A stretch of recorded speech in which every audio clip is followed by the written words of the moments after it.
kind of just start recording, and then whatever we talk about. Cool. Yeah. Are you excited? I am excited and a little bit nervous, but mainly excited. That's good. That's the good thing. I'm nervous too, if it makes you feel any better. But Yeah. I'm always nervous. Yeah, though. she's nervous 24/7. That's like her core personality trait. No, 100%. Anxiety is my Nice, personality kind, trait. nervous. This is gonna be terrible if I keep moving around. You're gonna hear the squeaking. Oh yeah, and it's gonna be so great. I can't wait to go into post and hear that couch. It's gonna be my favorite part. Squeaky couch. I don't know, I was trying to think of something interesting to talk about earlier today, and the only thing I could come up with is like, where do panda bears actually come from? Are we doing Randy's random thought of the day? We can do that right now. Okay, Randy's random. Wait. Randy's random thought of the day. That's interesting.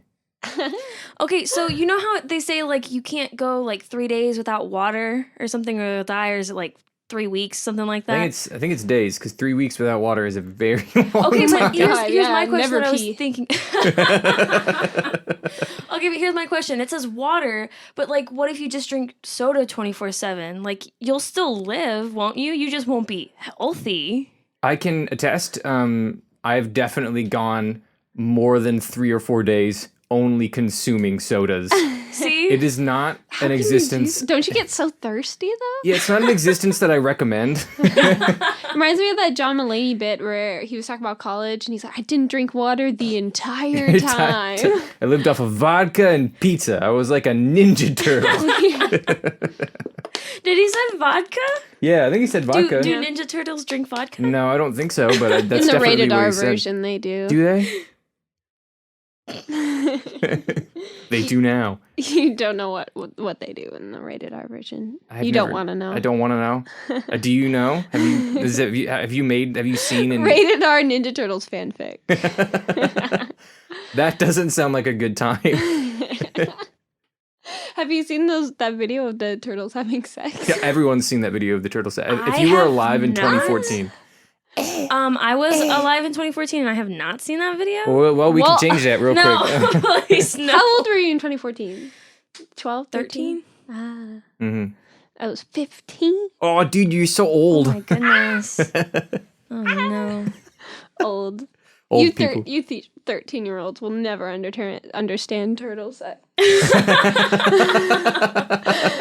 It's too much for you. We got to put the age restriction on it. Yeah, seriously. I mean, Because there's a big difference between 15 and 13. Huge difference. well, at the time, yeah. You remember when you were 13, you were like, oh my God, the 15-year-olds. Because a 13-year-old is in middle school. A 15-year-old is a sophomore in high school. Yeah. Yeah, but I'm still like that with people. Like, if I find out somebody's a year older than me, like I just did, now anxiety just went through the roof. I was telling who I was telling about that the other day, and I was like, yeah, Randy doesn't like people that are older than her, and she was like, what? And I was, because I think I was under the context I was talking about your boyfriend, because I was like, yeah, your boyfriend's like what, 22? Yeah, Yeah, and you're what, 20? 20. Yeah, and so it was like, yeah, it's really weird to me that Alex is that she's dating Alex because she doesn't like people that are older than her, and I was like. And they were all like, what? And I was like, oh, this is a Randy specific moment. Yeah. I'm sorry. I don't know what it is. You're both older than me, so now I just feel outnumbered, so I'm just going to cry. It's cool. You're both women, and so You're outnumbered? I'm outnumbered. Yeah. What are you going to do, huh? I'm going to cower in the corner and In the corner! I cower in the corner and attempt to mansplain every once in a while. We're going to shut that down right now. Oh, I can't wait. On the topic of being 13 and 14 and 15, I remember at that age, I never played the video game Portal. Like, even when we had it assigned in that one class, art of storytelling, I never played it. I wanted to, but I never did. And whenever I was that age, I was in a friend group where all the boys loved Portal. Oh my gosh. And so I would pretend that I had played Portal to relate to them. But that's such like a teenage thing though. Like you find out the boy you likes a video game or likes a movie or something, like, no, I've totally seen that. Yeah. Like, Oh, I absolutely. love BioShock. I do actually like BioShock Infinite. I have seen that you one. played. We were talking about that just last week. We were talking about BioShock Infinite. So you missed a golden opportunity to be like, I have played that, and I'm a woman. Booyah. trump card. Put that on the table. Yeah, I love Bioshock. I think that. Sorry, you go. I remember because whenever I was younger, I didn't have a station, like any sort of gaming thing to play on, because my mom bought You call me. it a station one more time. I was thinking like PlayStation. I'm so sorry. I swear, You're I'm a fine. girl gamer. Don't I let him swear. do that to you. Just throw it back at him. Yeah, I never had any sort of console to play on. There you go. Because my mom never bought me one. When like you're a girl and you like games, you don't really get gifted games. Like my brother did so quick. Like he has his own PlayStation in his room. In his room? In his room. Wow. Yeah. That's not cool. And I got like a shitty laptop that could barely run Minecraft. Bro. 100. I relate to that so much. Like you don't even know. You don't even know. And I always wanted to play those games like Bioshock Infinite, but I didn't have anything to play it on. So I would watch playthroughs on YouTube. There was probably some days that, like, back in the days, I would watch like PewDiePie playthroughs and things like that, Jacksepticeye. But I don't remember who I watched for the Bioshock Infinite one, but that was a good game. I was saying, like, earlier when I cut you off, I was thinking to myself, like, adding "and I'm a woman" to the end of any sentence is like, that's like the ultimate power move. I It's have like, to go to the bathroom and I'm a woman. So it's going to take a while. If you hear some crinkling noises, just pretend like you didn't. Oh my god. this is gonna be great. I'm really excited. This is great. This is awesome. I think all this is gonna make it in because this is media for the intellectually impoverished. I'm Taylor. I'm Randy. I'm Kyra. Yeah, that's Kyra. So we have another guest, and it's Kyra. I just applauded for myself. Like I'm the studio audience. I applauded for myself, and I'm a woman. Girl boss moves. Yeah, so Kyra, what do you do? What's your thing? I'm 1/8 of Topographical gang. Yeah. We're growing every day. I'm a filmmaker and a writer, and I am currently in college. I'm going to graduate next semester. Woo. Whoa. And I do a lot of cinematography stuff. I'm currently writing a short film for my senior project, and I'm also working. I just got a full-time job from my internship where I do graphic design and photography and videography for a tech company in Houston. So it's kind of boring, but it's doing stuff that I like. So No, Yeah, yeah, yeah. 100%. it's just enough of like creatively fulfilling that I'm like, I'm happy with this. Yeah, and I've seen some of your work on Topographical Gang. You do a lot of the graphic design, if not all of the graphic stuff for Pretty Top much Gang. all of it. Yeah, and it's always been really good work. Like whenever I look at it, I'm you. like, I wish that doing this was as easy as it looked. Oh no, yeah, 100%. So mad respect for all the work that you do because I couldn't do it. Thank you. So today we're talking You're about. forgetting the most important question. Yeah, I'm sorry. Yeah, I always forget this because it's your favorite bit. It is my favorite bit. We Do the have bit. Do the to. bit. Do the Wait, bit. I think I know what this is. What's the- Yeah, I listened to a couple of podcasts. I listened to the one with Chris all the way through. Are you gonna ask me my GPA in high school? What was your rank in high school? Okay, I went to a really big high school. And I was in AP classes, but I didn't do any of the work. So I was a C average AP student, which is Nice. weird. And so I was probably in there was 500 in my graduating class. I was in the 100 range, not in 1 through 99, but 100 through 200. I was in that okay, range. okay. Six. So it's still above the half, Yeah. halfway mark. Yeah. You want to do the honors? Nobody cares. That's a fun bit. I like that. Glad someone likes it. Yeah, at least we have confirmation that it's not just us being mean to our guests. Nobody cares. I love that What'd both you of do in our high guests. school? I don't care. Both of our guests came from like huge high schools, and didn't we both come from like small high schools? Oh, tiny little high school. Yeah, so it's great. Tiny little high school. Yeah, but I did make it to number 5 in my ranks. I was so, number 2, so I mean, no one cares. no one cares. Moving on. What are we talking about today? What are we talking about today? You tell me. Or you tell me. Women.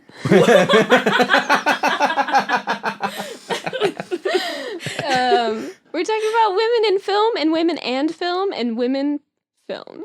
Women in film and video games. And video games. And media. And just media in general. I mean, we always say media, but we really mean video games and movies. Yeah. I tried to branch out a couple Music. of times with like music and like books and stuff, but it didn't work. Yeah, well, we can always come back to those things. Maybe we'll do an entire episode just on books.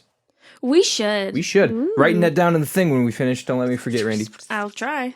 That's probably because like film and video games is like a culmination of every type of media. Yeah, and it's also the most like popularized. Like I feel like there's not many people who like read books, but like everybody watches TV, everyone watches movies. Mm-hmm. Yeah, it's also like I Or would play say video it's where all kinds of people can meet, because I feel like games is definitely a niche. And as big as the niche is, it's still a niche. And like reading books is definitely a niche, and like there's different genres. But like when it comes to film and stuff, like that's where everyone kind of comes together, because there's films out there for anyone. Mm-hmm. So. That's true. It's well spoken. Thank you. It's nice to have someone to compliment me, because usually all I get is shit. Don't you forget it. She was second in her class in high school, so I think she's allowed to. Thank you. Somebody's on my side for once. She's playing devil's advocate here. Boom. That's what the guests are all about. Maniacal laughter. What's the show that goes where the guy goes maniacal laugh? No. It's definitely out there. And Is it like an animated show? I don't remember. It sounds a little familiar. It's either Nickelodeon or Disney Channel. It sounds Phineas like and Ferb. It kind of sounds like a Phineas and Ferb style bit. Kind of sounds like a Dr. Doof bit. Yeah. Maybe. But I remember the guy being very serious about it. And I'm never going to remember, because it was just like my brain unlocked a memory and it was like, cool, you just get this tiny little snippet I hate it when and it happens. nothing else. And that's the only thing I'm going to remember for the next 48 hours. Oh no. Sorry. But yeah, so I'm going to have, do you want me to start? Because when we get to your thing, it'll be like different. Yeah, let's start with yours. We'll start with yours, yeah. Yeah, sick. So I'll be talking about The Last of Us Part 2. Yes! Great, good. What did I tell you? I just played that over Christmas break. Sick. Randy's always right. I just gotta say, Randy's always right. I was worried that we wouldn't be able to get everyone in on this conversation, but now that I know you've played it and you like it, good. First things first, what did you think about the ending? Okay. Are we spoiling? Spoilers? Oh, spoilers. Spoiler alerts. Just in case. Cool. Go play it. I love how it ended. How she literally, her quest for revenge literally robbed her of the one thing that she was trying to get revenge for. She couldn't play the guitar anymore, which was really the only thing left of Joel. I love just how philosophically that I loved that. And it was like, because sometimes you can anticipate endings, like you get, and the credits are going to roll now. But with this, like, I didn't, but it wasn't in like a, it's over? Huh? Like almost like in a sad way. It was more of like, wow. Wow, it's over. Yeah. Like, that's it. Because there was backlash about the ending. People were mad about the beginning. People were mad about the whole game. Yeah. And I always tell them that when it comes to that game specifically, like, it's a game about loss. It's a game about grief. It's a game like about those parts of humanity in that kind of situation. And so like, people are going to die. People you like are going to die. Would you like to give a synopsis of the video game for those who haven't played it? I mean, I've mentioned it on the show before. I think I talked about it on the cinematography, but... Did we talk about the second one or the first one? We talked about... Okay, so I talked about it on cinematography, but I also talked about it on character development. I talked about the first one. Okay, well, just a brief synopsis. Synopsis. Basically, it's a sequel to The Last of Us Part 1. spoilers, big spoilers. I don't know how to tell the story without this, but the repercussions of Joel's actions at the end of the first game cause him to be killed, and then Ellie goes on like a revenge quest to find her killers. And you play his killers, yes. And you play as both Ellie and the person that killed Joel. And so it's like you get to see both sides of the story, and it's like it brings about the morals of like these decisions and what is revenge really worth. And yeah, so really good. I definitely recommend it, especially if you played the first game. Like it is by far like one of the best sequels out there. But yeah, so back to what I was talking about. What was I talking about? The ending. People were very polarized about it. People were very polarized about the ending. I like to tell people that like you can't be mad about someone else's artistic vision, because it's how this is their story. It's not your story. You just get to see it. You get to partake in it. So yeah, seeing at the end of at the end of the day, it's their story. That's true. That's a good philosophy. I like that.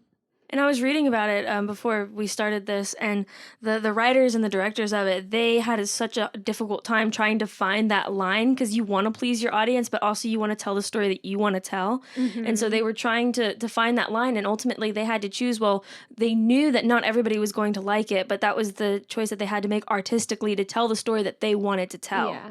And the director, I don't remember his name, but he really wanted to tell a story where he had this beautiful quote where like he wanted to find a feeling that was as universal as love, and the opposite of that is hate. So he wanted the audience to feel and resonate with that feeling of hate and wanting revenge so badly. And I think that they did a perfect job of that. Yeah, it absolutely. Did. I like the outrage just further proves that point of like, oh, you have to play as Abby? Like what the hell? Can I curse? Yes. Okay, what the fuck? You have to play as why do you play as Abby? Like, I hate Abby, and like a lot of criticisms are like, why do you have to play as the villain for like 5 hours? I forget the length. It's literally about the same length of the playthrough with Ellie. Yeah. So if it's a 60+ hour game, like you're gonna be playing about 30 of each character. Yeah. And I remember like that was the outrage, that the fact that you play as Abby, and that hatred, and that just further proves their point, is they're trying to they were trying to do that hatred. Yeah, absolutely. And so when it comes to like portraying women in media, I think The Last of Us Part 2 specifically, I mean, both Naughty Dog has always done a really great job of like having very strong female characters. What else has Naughty Dog done? Naughty Dog has done the Uncharted series. Okay. Oh, that was good too. Yeah, so all 4 of those games, Naughty Dog, as well as Crash Bandicoot, but that's not really. Where is the representation in Crash Bandicoot? Coco. Oh no.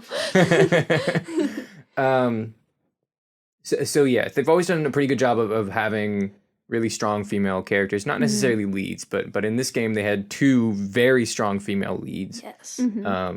And you know, when it comes to being represented well in media, like a lot of people take it the wrong way and use representation as like a joke or like a one-off or like a thing where we can be like I don't know, like just for sex appeal. Like people will do that a lot where they have characters that are just like, well, it's a woman, so she's sexy. She has to be sexy. Yeah. I don't feel like they did that really at all. Like a lot of like being a woman in this story didn't hold them back.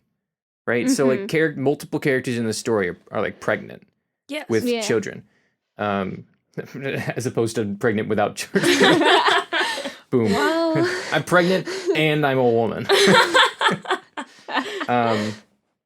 Multiple characters throughout the story are pregnant, but like are still actively participating in like a war or like a fight between. It's like they're not letting the fact that they're pregnant like hold them back, and it's not treated as like an encumbrance, which is something that you don't see a lot of the times. Characters in shows like that and like post-apocalyptic shows that are pregnant are like, oh, they're so weak, they can't do anything for themselves. Yeah. But like in this case, that was not at all what happened. Like when I'm reminded of in the Walking Dead games, whenever I forget the name of the character because there's so many in that. Yeah. There's just too many introduced too many characters. But the one that gets pregnant, it was seen as almost like a hindrance, which it is like a big thing to like worry about in an apocalypse. But it was almost like like you lose part of her character when she became one. She became the pregnant woman, not like this multifaceted character in a way. Yeah. Like this cargo that we have to like, you Yeah, know. like Now lug it's around, yeah. in The Last of Us, that's not the case at all. Like Yeah. like they're still very strong characters first before being pregnant. And so they don't lose, like you said, they don't lose any of that like character to the fact that they're pregnant. The fact that they're pregnant adds to their character. So. Oh, I love that moment. One of the moments whenever Ellie and Abby meet and Dina's there with them and Abby's just going savage on them. And I forget how she has Dina. I think she has her with like a knife at her neck. And Ellie's like, stop, like she's pregnant. And for a second, like Abby is like, good. I forget what she says, but she says something that's like, whoa, what the fuck? I think she says like good, like, or I don't care or something. And then she catches that in herself and she's like, and then I think she just lets Dina go or something. I can't remember exactly, but I remember that moment so well because I'd never like seen that, because usually it's like, oh, stop, she's pregnant. It's like, oh, what am I doing? Yeah. But I like how it took her a second. Like she was just so filled with hatred and rage that she was like, okay, like good. You know? So was my friend. Yeah, exactly. Like So moments like that, and not just that, but like the characters, they're very, very different in terms of like sexuality, in terms of body type, in terms of like very character. inclusive. Yes. Yeah, and so all these they're completely opposite characters, but like seeing them sort of both relate to the fact that like they've lost their fathers or father figures to that is really interesting to me. I don't know if that was just one thought. Yeah. I just really like No, I think it's really interesting. And you were talking about how like usually like in video games women are like sexualized and things like that, but I also feel like, and I don't have any like examples in my mind, but I also feel like women can be used as like, well, now that we're like in the 21st century, we're living in 2021, like you have to be inclusive of those other things. And I feel like you could potentially see, though I haven't seen this happen, you could see people creating video games or creating media including women in like higher positions just so they have it, just so like people won't come at them and be like, why don't you have any women, and like things pandering. like this. Yeah, pandering. And that's obviously like not the case in this scenario, in this video game, because they fully fledged out the characters so well. There's so much like diversity and inclusiveness, and they I lost the word that I was gonna say. They're not stereotyping. That was what I was gonna say. And I feel like that's an easy thing to fall into when you're especially dealing with like women characters. And if you're trying to just pander to an audience, you just throw in a stereotype. But that's not the case in this video game. That, and also like almost like their whatever their minority identity is, it's like part of their character, like the struggle of that. Like I think Dina was Jewish. That doesn't ever really come up. Except for when they were in like a church. They were in a mosque or something. Not a mosque. I don't know. Yeah. And she was like, "Oh yeah, like I went to church, but it was called like temple or something." And we just learned just very casually that Dina's Jewish. It's not like part of like her identity, her struggle of like. And obviously there are stories that are to be told about that sort of stuff, but also like natural diversity in that way where it's just like. It's just who they are, but they're not a martyr of that. So it's not like she was like, oh, I'm a Jew, and then Ellie was like, oh, I'm sorry about the Holocaust. It wasn't something like that where it's just like, oh, well, we included this so we could talk about this so you guys know that we remembered you. And because nobody wants that. Yeah, and that's also like how people are in real life. Like, you know, Daniel. Yeah. We don't talk about his Asian identity on a daily basis. It's just how people are, like, in general. It's just, you know. That's just Daniel. It's just Daniel. And, like, sometimes we, like, talk about it. Sometimes we talk about our upbringing. Like, but it's not a personality trait. No. Yeah. And that's what I like that a lot about Last of Us. Another thing that I like about Last of Us is how like the Abby and Ellie are both like very strong female characters and almost take on sort of a masculine vibe to them. But there's like I like that. And Last of Us, what they also do is, because usually when you're trying to do like strong female character, okay, she's one of the boys, she's tough, she's masculine, she's strong, and then you're like, okay, she's strong. But I like it when what they do with Dina, because I think she takes more feminine traits like compassion, like caring, like more detailed forethought in things, and she's still strong in that way. So I like how they have sort of different ways a woman can be strong, not just like I'm tough, I have big arms, and I'm strong, and I'm masculine, and I can punch you, and that's the strong female. Like Dina is also very strong, and honestly, like at the end, whenever like Ellie's like I'm leaving, I was like, Dina, no. Like Dina's so right. Like Dina's so right in that moment, and Dina's in that moment. Like Dina's stronger than Ellie, but she's not the one that's out there like punching the bad guys. Well, I mean sometimes, but I also thought that was interesting. Yeah, it's like it's showing that those feminine traits aren't a weakness. Yeah, and that those feminine traits are also like those are why she's strong, or why she's a strong character, is because of those traits. In the same way that Ellie's strong because of these things. Like they're not weaknesses. Like being compassionate isn't a weakness. They don't ever really give that vibe through the entire game. It's like it's never like, oh, you were compassionate, so here's a bad thing. Yeah. It was just like that's her strengths. And I really like it when media does that, because there are a lot of instances when like people are trying to like pander to the movements and like make, okay, we got to have a strong female character, and then they do exactly that. They take these masculine traits and just drop them into a female character. Like, I don't want to speak on movies I haven't seen, so I'm not going to say Captain Marvel because I haven't seen it, but I feel that a bit in some of Marvel's like portrayal of like their female superheroes. I feel a little bit in Wonder Woman, but not as much. But I have seen it before, and so I think it's nice how we're slowly expanding the vocabulary of like what is a strong female character. It's not just the girl in the group with a gun. You know?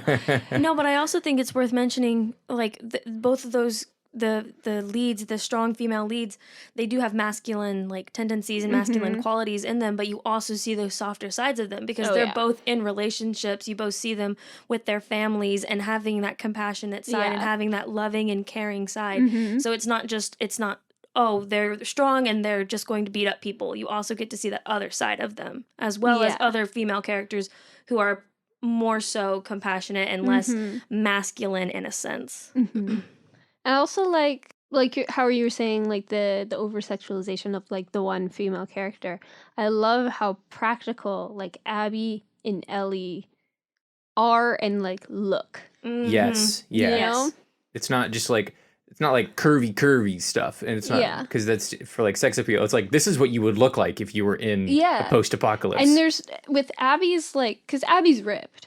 She is ripped. But there's no ever like, wow, like sort of moment where you're brought attention to it. It's just kind of like, well, yeah, like she worked in a zoo and like she had to wrangle animals, and now she's in like like a apocalypse, like obviously. Like she'd have to be ripped to like survive. It's like there's no sort of plot point character development moment made out of it, and I kind of liked it. It was just kind of like, yeah, she's ripped. Okay. Yeah, and it's I like it too because it's not, like you said, it's not really calling attention to it in like a, oh my god, a woman's ripped kind of way. It's just like, yeah, this character's ripped because she has to be. Yeah. That's why she's ripped, and it makes sense. And it's not just like it's not just like, oh, we can have a buff woman. It's like, she's ripped because of the circumstances, and that's part of her character. It's a practicality thing rather than like a sexual thing or like a like a plot point, like a character like moment. Yeah, it's just practicality. Yeah, and I have the official Last of Us 2 art book. I do. It's great. I love it so much. and they have so many different iterations of Abby and what she looked like. And in some iterations, she was African American, and in other iterations, she, you know, it was just like all the different ethnicities and ideas of what she should look like. And one or two of them, she was like skinnier, and they're like, no, we don't really like the skinny vibe. Yeah. And so they just went for this like big old, Yeah. just straight muscle. Yeah. And like that was the one that they stuck with. It like that fits the character, that fits the personality. I wonder what their decision was with making Abby also a woman. Because like how would the story be different if Abby was a guy? Like Abby was a ripped ass, like, motherfucker. Like I'm just like, I want to know their decision as to why. That's a good question. That's a very good question. And I think from what I can garner, it comes down to it being the dichotomy between the female leads. That's likely part of the decision making. You wanted to show the similarities between them, like because they're both going on like the same journeys. They both lost their father figure. So say you had a male in the situation. Not saying that men, like typically in our society, like they're seen as like having less emotions and less like connections to their like parental figures, but it wouldn't have been as impactful in that way had they gone with that choice. But you wanted the similarities between them. Like they're both strong women. They've both gone through this traumatic thing. They're both looking for revenge. You wanted those similarities between them. Yeah. I think that had Abby been a man, the story would not been nearly as impactful. Yeah. It just seems strange to me. I don't know the word for it, of her like hunting down this man. Like it just doesn't seem right. It doesn't seem to fit like the story that they were trying to tell. It would seem strange after having lost her male like father figure, then going like after the male who had killed. I don't know. It just seems off to me. I can't put my finger on it. I don't know. I've always really enjoyed that game like thoroughly. I thoroughly enjoyed that game. I think that, you know, it won Game of the Year. Did you know that? Oh, it did? Yeah, it won 2020 Game of the Year. Oh, nice. Yep. I'm sure there was uproar about that. Like, yeah. I mean, it was between like that and Ghost of Tsushima and a couple other like really big ones like Doom. I don't know if Doom Eternal hadn't come out yet. It did. Doom Eternal came out in 2020, right? Yeah, because it came out at the same time as Animal Crossing, which came out in 2020. So, Animal Crossing Game of the Year. Dude, that'd be great though. But yeah, so people were upset about it because they just were like, oh, but it was The Last of Us Part 2, but The Last of Us, the original, won Game of the Year. So like it makes sense. Oh, that's awesome. Yeah, they both won Game of the Year. So. Oh, another thing I remembered.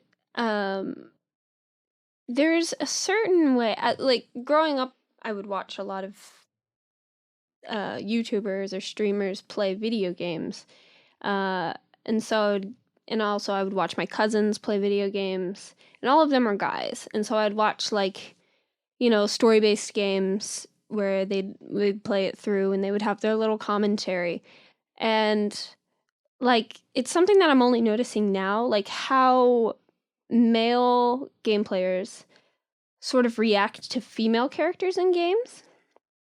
Like sometimes it's either like, you know, if the female character is a love interest, it's very like, yeah, let's get him laid or whatever. Which like, it's funny. Like, yeah, I'm not like knocking that. Like, you can't do that. But like, yeah, get Lee laid. But like, sort of, sometimes there's a bit more anger that comes out whenever there's like a female character on screen that's maybe a villain or a character that has a different motive than the one you're playing as, and I've noticed how like male players like sort of react to that, like, oh, shut up, bitch, like, you know. I don't know who you're watching, but they sound like mean people. No, yeah, like I feel like I've seen that too, like watching people play video games. Yeah, it's like it's hard to describe because it's you. Like, when also you play video games, I play video games, I also catch myself doing that sometimes. I'm like, oh, shut up, get out of the way, Navi. Like, shut up, bitch. And it's interesting seeing how a game where both of the protagonists that you are playing as are both female, like, how people react to Dina or people react to Abby's friends. And I think it's almost like, because I watched a couple playthroughs of it because I was curious like where all the anger was coming from, and I noticed there was a certain way of like some people like treating Dina, like they might be like, oh Dina, like what do you want, Dina, like and part of that might be because of the rushed romance between them, but it's interesting to see how it morphs with playing as a female protagonist now in Last of Us. It was interesting. It's Yeah, just I mean, as a thing brought up. guy, I don't, obviously, I don't feel the same way. How do I word this? I don't see it from the same viewpoint, so I don't quite understand, like, exactly what you're getting at. In the sense that, like, whenever I play, I mean, I'm also not the guy that goes, ah, shut up, bitch, to any of the characters in the game. Because, like, I found, unless it's, like, obviously a bad character, like a poorly written character, like, I found all the characters in that game, like, very delightful to talk to. I'm the kind of guy that goes out of the way to get all of the side quest dialogue. Yeah. And part of that also comes from like they're YouTubers, they're trying to make a show, they're trying to make people laugh. That's what I was gonna say. It's like they're trying to make a joke out of it, but also I get where you're coming from. You're kind of like writing off those female characters because you want to get back to the story, or you don't think they have anything important to say. And maybe that is because, like, again, we've watched video games, and so they're trying to make it entertaining and trying to crack jokes and things like that. But I don't think that takes away from what you're trying to say. Like, it's interesting to see that some people do have that viewpoint of like just writing off like female characters, or I guess any character, like side character in general, but I have seen it more with female characters, like shut up bitch, or like get out of the way, like I want to do this, but or like clicking through the dialogue. Clicking through the dialogue. Shut up. Yeah, but the point that you're making, like playing as a female character, as a strong female character, and still having like people do that to the other female characters, that's really strange. It's just something I noticed because I watched specifically like PewDiePie's playthrough, and obviously, you know, sometimes he can be that way. Like, I grew up watching PewDiePie, so like it's kind of hard to admit some of the things, but like he definitely is that way sometimes whenever he's playing games, because I watched him play Until Dawn, and that was like filled with yeah, that's a good example. Until Dawn, I feel like that happens a lot with that playthrough. A lot of male gamers who played that would just try to like go through the dialogue and like toss aside the female characters. I'm the kind of guy that skips the dialogue as soon as I finish reading the subtitle, because like I listen to it, I'm like, oh yeah, the voice acting is so great, but at the same time I'm not listening to it. So it's less about the actual action of like skipping and more of the attitude towards the female character. Yeah, and because it's just like I'm trying to get back to the gameplay, and I get it, because when you're making a show, like you can't sit through like, because shoot, the games are 60+ hours and they're making shows out of them. Sometimes they got to make the episodes like 30 minutes, but you want it to be content, you don't want it to just be sitting through things.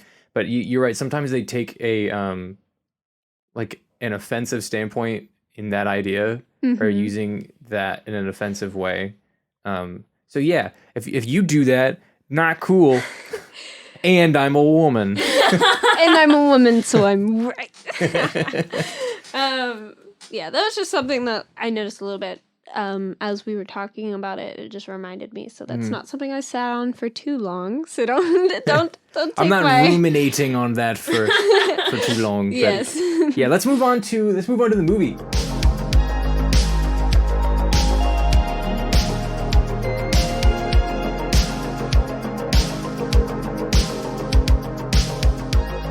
I'm excited. Yes, I'm really excited to talk about this. Okay. What movie are we talking about? We're going to be talking about Lady Bird. Yay! Yeah.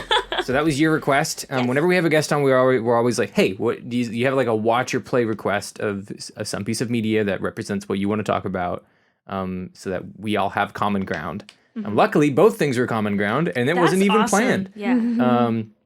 But yeah, you wanted us to watch Lady Bird. I'd never seen it. It was, and I will say I watched it like in bits because I was watching it today while I was busy. So it was like I watched like 45 minutes and then 30 minutes, but I loved it. Like it was really good. Such a good film, so good. My goodness. Yeah, so I'm excited to talk about it. So you go first because you're the movie girl. Oh, I am the movie person. I probably should have prepared a synopsis. You know what? You give us a synopsis. Do you want to give a synopsis of it? Sure. Lady Bird is about a high school girl living in Sacramento, California, and she goes to an all-girl Catholic school, and she's very much at that age where she has this attitude about herself, and she thinks she knows what she wants to do. She thinks she knows everything, and that clashes with her mother, and the story is basically about a relationship between her and her mother, and something that every girl shares is this weird, crazy relationship with your mother whenever you're in your teen years. And how that changes, and it's a great film, and it's about that. It is, and so there's no like set plot through it. I want to say it's just a bunch of like small episodes per se of like what life is at that time, because she's a senior in high school, so she's getting prepared to go off to college. You see the struggle that she is trying to like find herself, find what college she wants to go to, that relationship with her mother, relationships with her friends at that time, relationship with boys at that time. Yeah, it's just a bunch of little stories like that, and it is so accurate. Oh my goodness. I'm gonna be real with you. Like, obviously, I'm a man. Do you have sisters? And I'm a man. No, cut it out. We don't want it. No, I have no sisters. The only female in my family. Don't have a reference. Yeah, the only female in my family is my mother. And she's never been like. I mean, obviously she's been the female, but it's just been all guys. It's been me and three other dudes, and then my mom. I've always gotten along really well with my mom. I feel like, I mean, I get along well with my dad, but I think that my mom and I connect on a different level, just because she and I share like personality. Yeah. So like when it comes to this movie, though, I'm not a woman, so I'm not gonna understand a whole lot of the like. I'm not gonna connect as well, but I will do my best to attempt to try and put some together. Well, you can also like just facilitate from like a man's point of view. Like, so I want to talk about like one, again, we're talking about a strong female character, and like a female character being represented accurately in film. Again, not being sexualized, not being like over like manly or masculine. Like she has these feelings of compassion and rebellious and being a teenager, but you can speak on that from a man's point of view. I want to talk about like how relatable that is and how actual that is, and you can say, oh no, this kind of relates to, and like being a man and like having this like struggle with a father figure, or like with your friends and things. Like you can speak to that. Sick, cool, I'll do that. That's a good idea. I came up with that all on my own. You're just gonna change the voice, make it sound like your voice said all that. Just pitch your voice down. Just like, can you give me a hello? I'm Tayler. Hello, I'm Tayler. Great. You know what you say before you talk? Yeah. Hello, I'm Tayler. And this is what I have to say. Hello, I'm Tayler. And I'm a man. No, cut it out again. We don't want it. We do not want it here.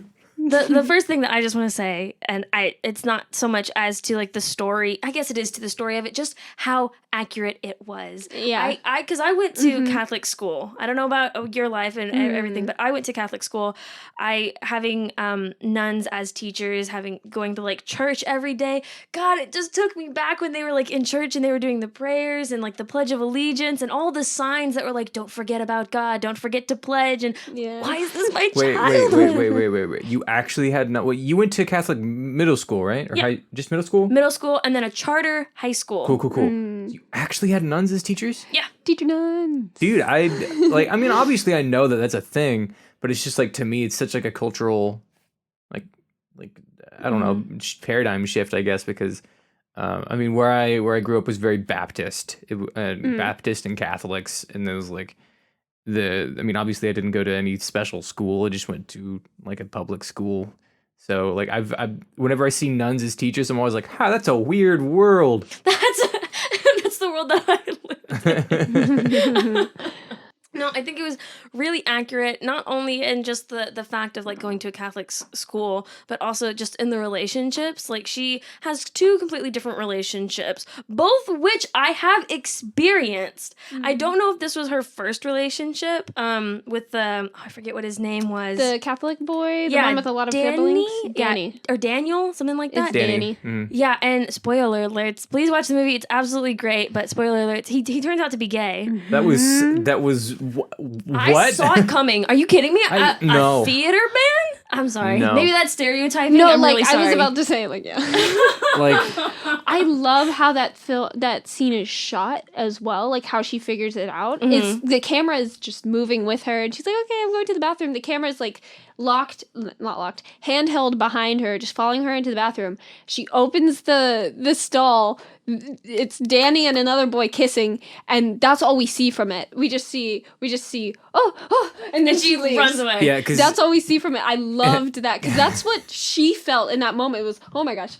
Yeah, and it's not like it's not the film or the crew or the editors imposing themselves into that moment and like, oh, let's hold on this awkwardness of like, oh, he just like saw her and she just, it's like, no, you'd see something like that, you'd run away. Like, I loved how quick it was. I was like, that's yeah, and for context, in that scene, she's like in the bathroom with it's up to like a party, and there's a line because women's bathrooms always have lines. Yeah. always have lines. And she's like, "How long are you guys gonna take?" And then they're like, "Ah, blah blah blah blah blah blah blah. I'm on my period." And then she's like, and she's like, "I'm just gonna go to the men's bathroom." So she goes to the other side of the men's bathroom because there's no lines, and she opens the door, and then her boyfriend and then some other rando are kissing.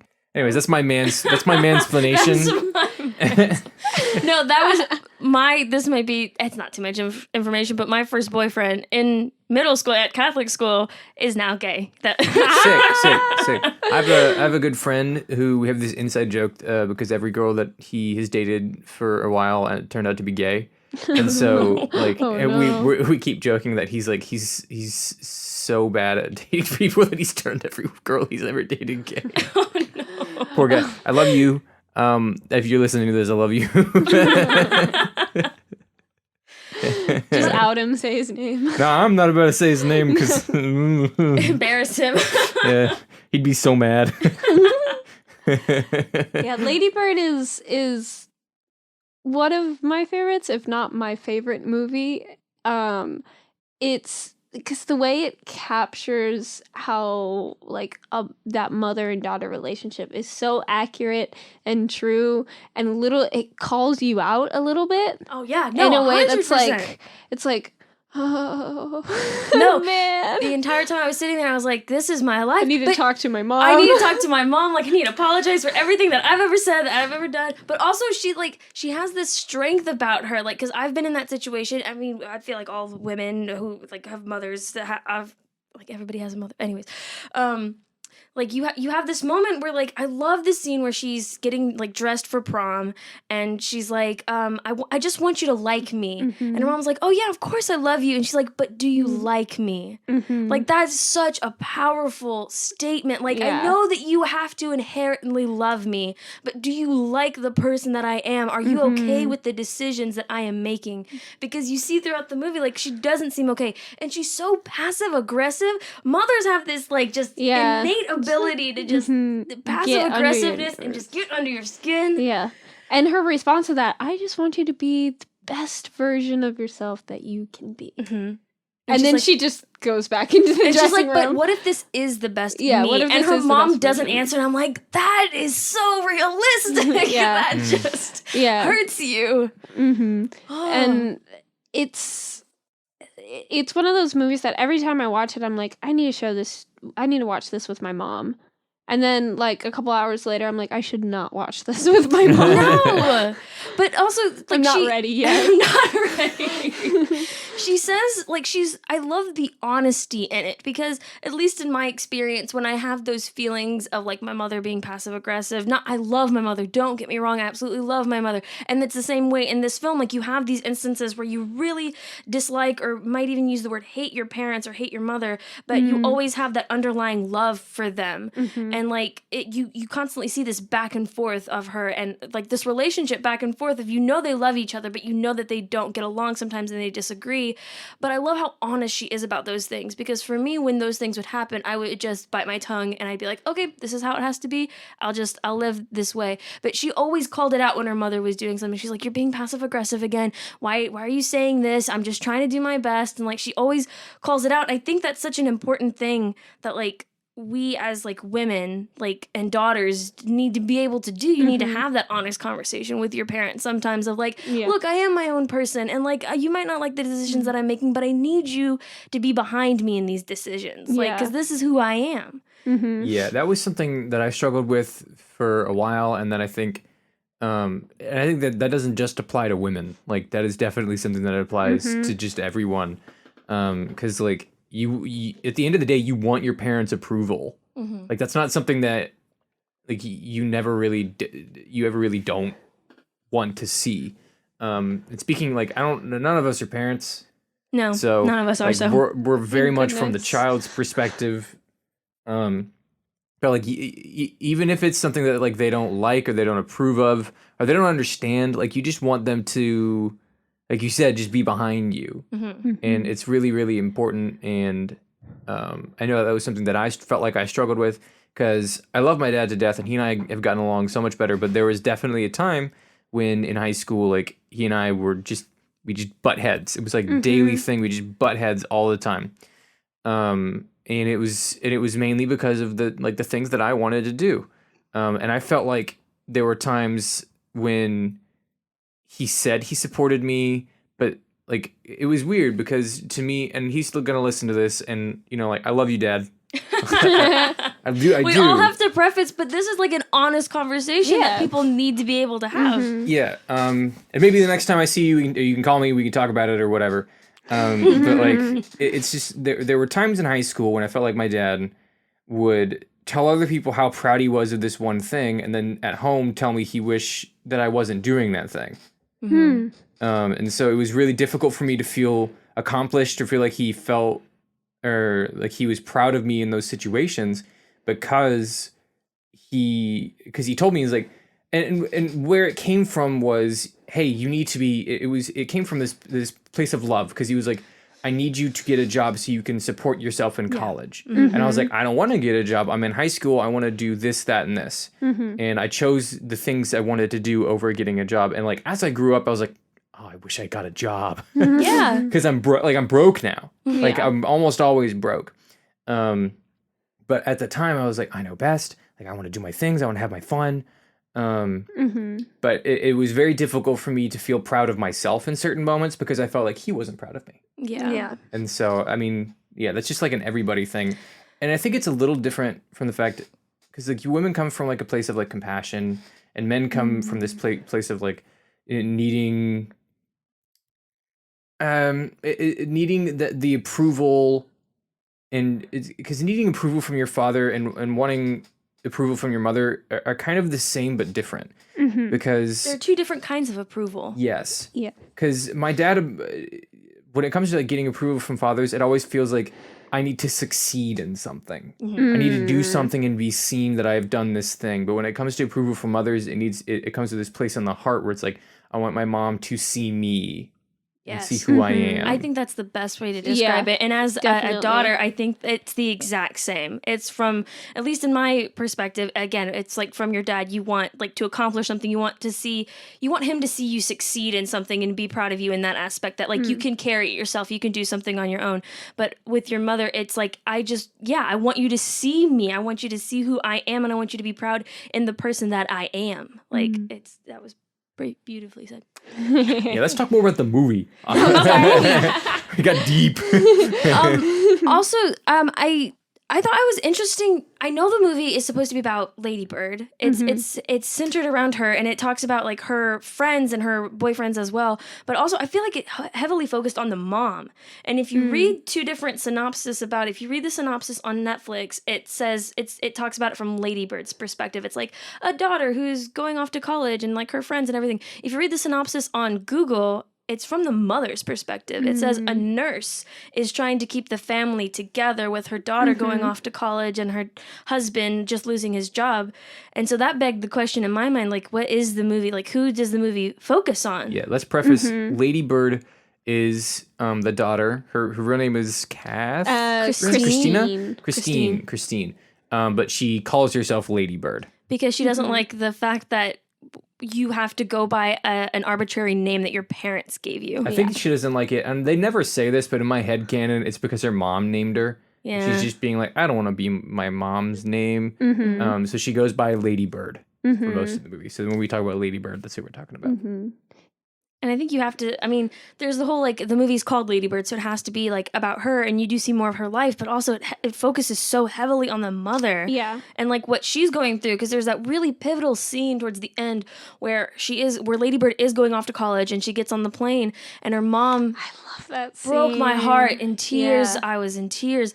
Her mom, because they're in the middle of a fight because her mom, like, Lady Bird didn't tell her mom that she was applying to schools on the East Coast and, like, because they don't have enough money to send her there and all of these things. And when she does get accepted and she finds out they get in a big fight and they haven't talked in, like, weeks probably or months. We don't know how much time has gone by.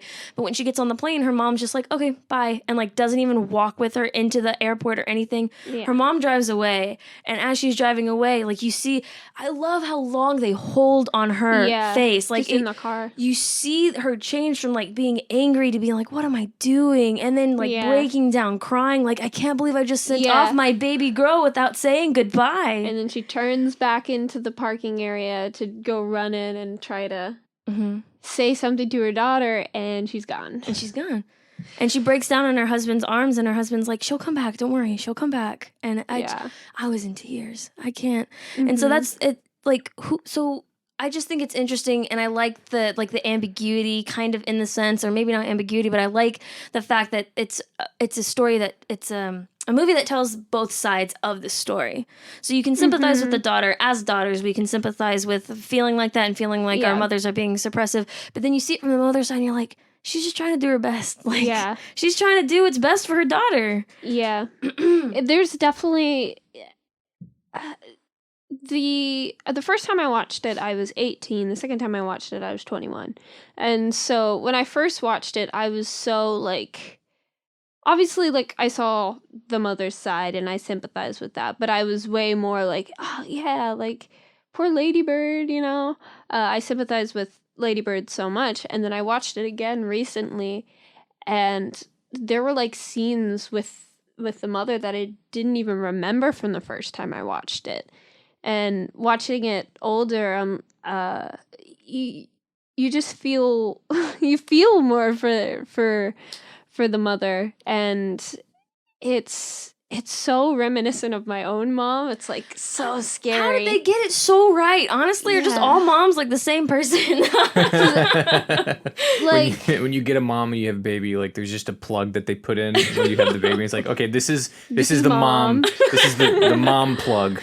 It's just moms that are really heads of the household. Yeah. Moms that, like, balance the weight of, I gotta be the housewife that cooks and cleans, but also being the person who makes the most money in the family. Yeah. And also being the person in charge of the finances and driving the kids to school. And it's like, there's so much pressure put on, I think, like, moms, like, specifically, like, boomer moms. Yeah. Of that sort of, like, they grew up with, like, you know, the wife cooks and cleans. And then on top of that, they were there when, you know, women into the workforce movement. And so then they are also having jobs, cooking, clean. They have to do everything now. Everything. Yeah. Mm-hmm. And I watched Lady Bird again with that mindset on thinking about my own mother. And I was like, oh my gosh, there's just so much, like, no wonder. Yeah. You know? And seeing the father figure, so, like, he's Mr. Nice Guy, like, as the mother says, and it's just eerily accurate. And I think I can't remember the name of the director, if you can. Greta Gerwig. Yes, and I was doing a little bit of research on her, and she also directed the other movie that you had recommended, Little Women. Little Women, right? And her style of directing is being so true to life, and and she also writes. I think she wrote Lady Bird, and so you really get this sense of that's why it's so accurate, because it's coming straight from a daughter and all of these things. And I think another thing to mention is, I love the fact that you've watched it twice and both times you've had a different perspective. It also just shows like the mindset that you're in. This was something that I was going to say earlier when Tayler was talking about being a teenager. Like I did not know how bad it was being a teenager until I wasn't a teenager anymore. Like it's you hear adults say it all the time, like teenage is the worst and like hormones are everywhere and all these things. And I'm like, being a teenager isn't that bad. And then I'm out of it. I'm like, oh God, that was bad. Yeah. Yeah. Because you have this complex, like you were saying, like you would butt heads with your dad about like what was right and like what you wanted to do. And I think that's a very like teenage mindset, that you think you have everything figured out already. And so you want to do with what you want to do in your life. And then your parents are also like, you have nothing figured out. I know what's best for you. Yeah. And you have that like those heads butting. But then when you become like a 20-year-old or you're in your early 20s and things, like you start really going out into the world, you're like, I got no clue what I'm doing. And I want somebody to tell me what I'm doing. Yeah, Mom. Yeah. About Greta Gerwig, she has 2 films out, but she's quickly becoming like one of my favorite directors. Oh yeah. She wrote Lady Bird. She actually co-wrote Marriage Story as well. That's what I heard. I didn't know. Okay. Noah Baumbach is her partner. I think they're dating. And they have a kid together. And Greta Gerwig, the Lady Bird is a bit autobiographical as well. Yes. To Greta, and apparently she said whenever she was trying to pitch Lady Bird to executives, she had a hard time really selling it because it was quote unquote a chick flick, because it's about a girl and her mom and there's boys in it. And so she had a hard time pitching it. And so how she would do it is she'd be like, do you like this, do you have like a sister? Do you have a mom? Do you have a mom and a sister? Read it with this in mind. And then they come back to her and they're like, this is my mom and my sister. Like, this is that. Like, I totally get it. And so it was just interesting hearing how, like, I look at Lady Bird and I do not think chick flick at all. I was just gonna say that is such an interesting point, because you're right, it does fall under the category of chick flick, because you have a female lead who's like going after boys and trying to have a relationship and these things, but it doesn't like completely fit into the category of chick flick. Yeah, here's the thing though. As a guy, you're gonna hate me. I do think it's a chick flick. I'm scared. but like I'm also the kind of guy that like it's not like a corny chick flick, like sit down gross chick flick kind of thing. I enjoyed it so much. And I've seen a few chick flicks and I've been like meh, but like this one I really really sat down and I enjoyed it. And I personally think it's just because it's so eccentric, because the character Lady Bird herself is just like all over the place the entire time. And when I thought about it from the perspective of like of being a teenager and like what it must be like to be going through this, and obviously, like I said, I'm not a woman, so I'm not gonna relate to it. Say it one more time. Hey, that you're not a woman. I am not a woman, and I'm a woman.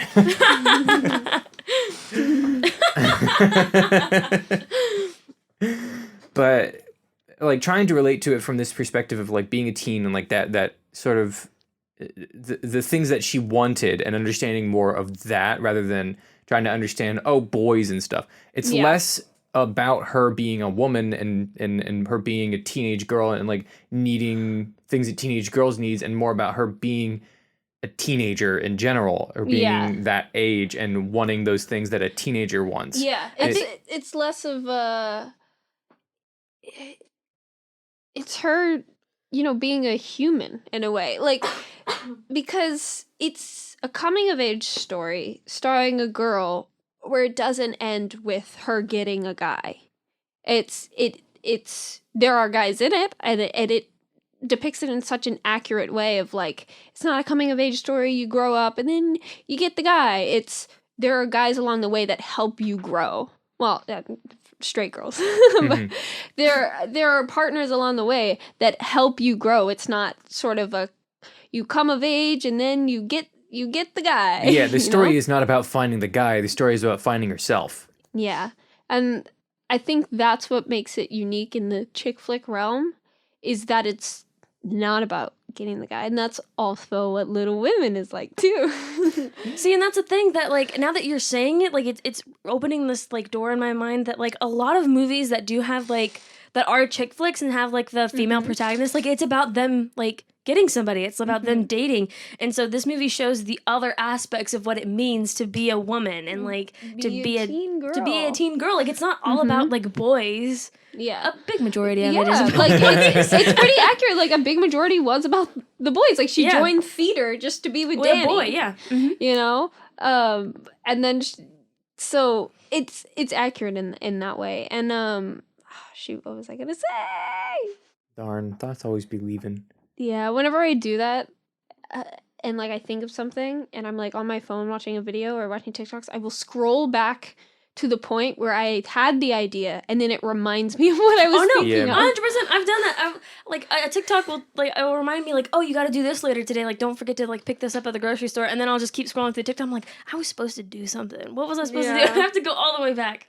I just do it by backtracking what I was thinking about. So, like, it'll happen a lot when I'm falling asleep and I'll have a good idea for something, because you're the most creative when you're just waking up or just falling asleep. And so whenever I think of something really interesting and, like, I need to think about it in the morning, like, I'll just backtrack. I was like, what did I think about last night? And I'll just go 1, 2, 3, 4. Until finally I'm like, oh, yeah. Because in my brain, it's still wired the same way. So if I just do those thoughts again, like, I'll get the same idea. It'll come to the same conclusion. My brain's very simple. I'm not a woman. And I am not a woman. And I am not a woman.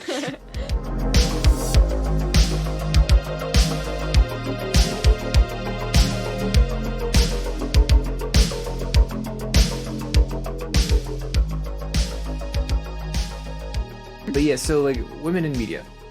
Let's get some final thoughts. I love the direction it's going, and part of the reason it's going that way is just because we have finally been able to see women for film specifically, in writing and directing roles, and it's pretty awesome. Yeah. And as women going into those like roles, like that's got to be really exciting. Oh, no, 100%. Definitely. It takes a weight off your shoulders, because when I first, like, I haven't been, like, at this for a very long time. At the end of high school, my senior year of high school is when I decided I wanted to go into film, and so I've just continuously been learning about the industry since then, so it's only been a couple of years. But, like, when I first started, so many people, so many of my teachers and parents and family friends would be like, you know, it's, like, going to be difficult for you to get in. Like, you have, like, barely any chance of getting in. And now that I'm, like, starting to learn, and I've learned about the industry and seeing so many women in those high positions as directors, as writers, and seeing more and more powerful, strong female characters, like, it just gives you hope, and it takes like a weight off of your shoulders of like, I can actually do this. Like, other people have done it before me, I can do this. Yeah. Yeah. It's one of those things that's kind of like said so much it feels cheesy, like representation matters. It does. Oh, yeah. Even in like the slightest way. Here's the thing. Representation matters, but what matters more is good representation. Yes, exactly that. But yeah, it's what you were saying. Yeah, it's exciting in a way, because watching Lady Bird was the first movie I ever saw that I was like, wait, this is me? This is something about like me, like my life, like on screen, and not in a way that's like, because there are movies starring like, oh, I remember what I was gonna say before. Yeah, do it quick before you forget. Okay. So what we were talking about, how like there's coming of age films where like it's starring like a girl, and the whole point is she gets the guy in the end. It's so annoying because that's so prevalent in any coming of age film starring a woman. Doesn't matter what the premise is. Hunger Games, coming of age, because she was like 17, right? Yeah. one of the biggest things in that is like, which boy am I gonna marry? Oh, what? What? Yeah, I feel Who like cares? I feel like there's more pressing matters. And I think there's more pressing matters. Yeah, things like that, and it's nice to see a coming of age film that actually feels like that's a human on screen. You know, it's like, yeah, that's me. I'm her. I know that person because it feels like a person, and that's just really exciting to see. Yeah, no, 100%. Like, going off of that, it's, you want to see those, like, those real characters, and I think that's why I liked Lady Bird so much, and I think that's why we like it, because it's an accurate representation of what it means to be a woman, and, like, it's not all just about, like, getting somebody, and there are those independent women who don't even, like, need a man, or, like, I don't even, like, think about getting married or any of those things, and so when you're watching film and you're taking in media, whether it's video games or reading or movies or music or anything like that, you want to resonate, you want to feel like representation, you want to be like, you want to see yourself on screen, like, oh yeah, that's me. You don't want to see like and this goes for anything. This goes from like sexuality, this goes from gender, race, races, everything. You want to see yourself represented in film in an accurate way. And I love the direction that we're finally going in, where more and more women are feeling accurately represented in movies. Yeah, that is, I mean, I'm not a woman. I am not a woman. But seeing this representation coming along and seeing the way that, you know, and seeing this representation in a good way, and recognizing what is good representation and what is not, as a consumer of media and as someone who looks at it critically, it's, you know, it's exciting for me, for y'all, because like I want to see you guys succeed. That's awesome. I want to see women succeed, because but specifically you guys, because I know you. Like, if you're a woman out there, like, go succeed, do your thing. Like, don't let anyone stop you. Succeed, woman. I also think that, but I love that you said that, because I think it's important for us to have support from like the male community, because I feel like recently, and even like in past times, like there's just been so much like competition of like the men trying to like push the women out, especially now that women are trying to like are more not accurate, more involved in media and things like this. Now you see a lot of men trying to push them out and be like, you don't know your place, you don't know where you're supposed to be, like all these things. So it's so nice that you say things like that, and like I think we need more men in the industry saying things and supporting women in that way. Well, yeah, I mean, like, I invited you to be a part of the podcast. It's true. And I invited you, I mean, not because you're a woman, but also because you're a woman. Yeah, to get that other side of like the story. And because I respect you and I respect your views, and I don't like, I'm not like, oh, I don't want your views as a woman because I want your views, because I don't want you on here because you're a woman. I want you on here because you're smart, you're intelligent, you know what you're talking about, and you've got that differing viewpoint, and you've got different lifestyle. Like, you guys could talk about women in media. I couldn't have done that on my own. Like, I would have had no idea what to do or what to say. I do not relate to that. But you guys, hearing you guys talk about it is like so interesting for me. And it's such a, like, an eye opener, you know?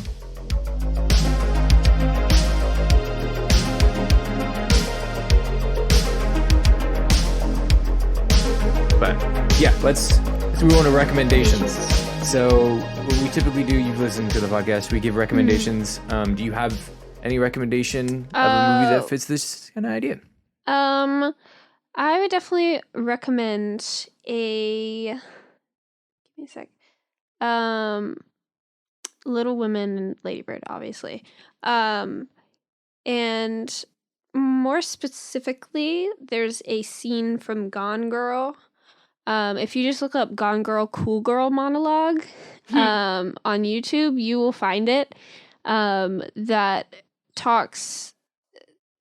It's a little bit about what we touched on, but just sort of this pressure to be the cool girl, that is the kind of girl that is praised by media and sort of male characters and males in general sometimes, of she's the cool girl. She's chill. She's awesome. She's not like other girls. That sort of vibe. The And cool girl she's a woman. And she's a woman. The cool girl monologue from Gone Girl is awesome. And yes.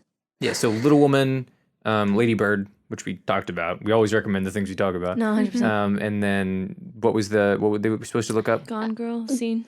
It's if you look up Gone Girl, cool girl monologue, Sick. it'll show up. Randalloni? Okay, I'm gonna actually recommend a TV show, and nobody's ever gonna watch it because nobody ever TV shows are way too long. And the one that I'm gonna say Game of Thrones. And here's I say just watch the first season because you see Khaleesi and her Daenerys Targaryen.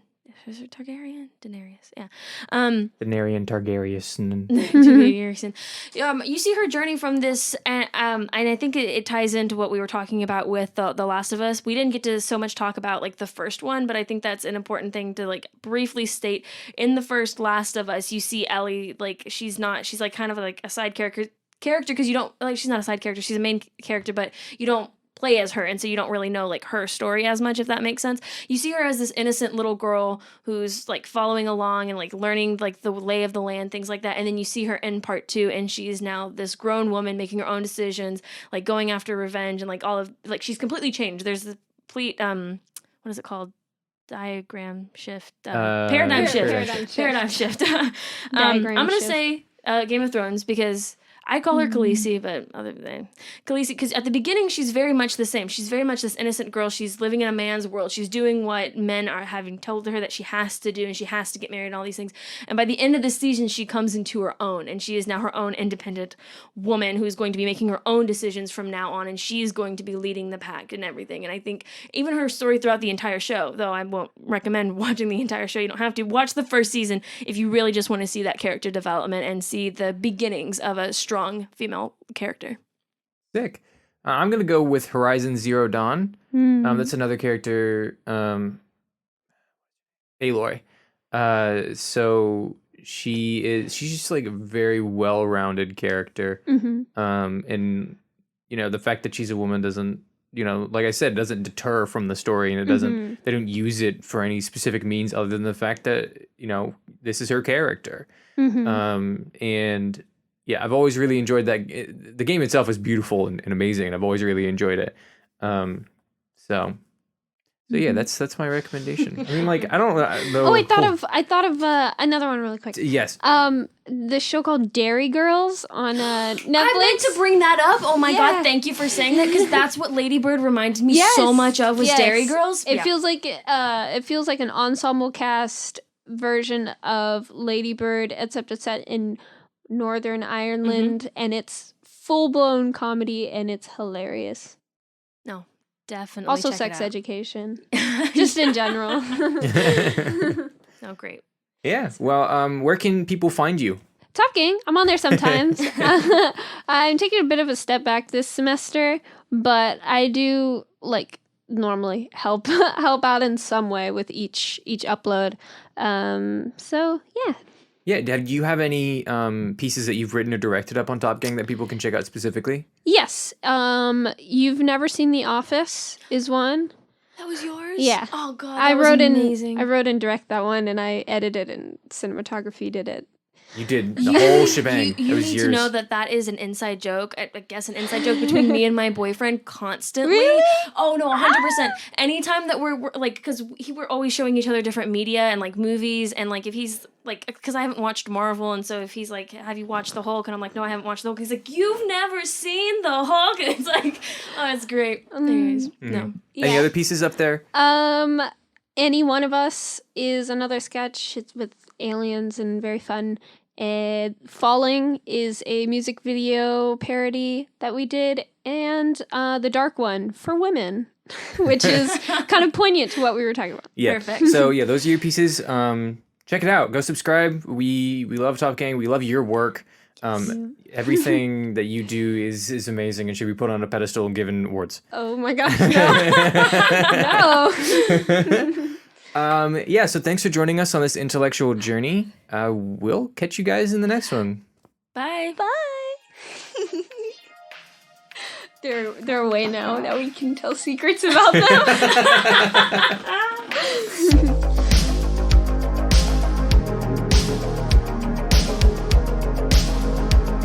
Media for the Intellectually Impoverished is produced by Trey Taylor Smith and Miranda Randy Zapes. Follow us on Instagram and Twitter at MFTII Podcast, or email us at mftiipodcast@gmail.com. That's MFT 2 Eyes Podcast. Thanks for listening.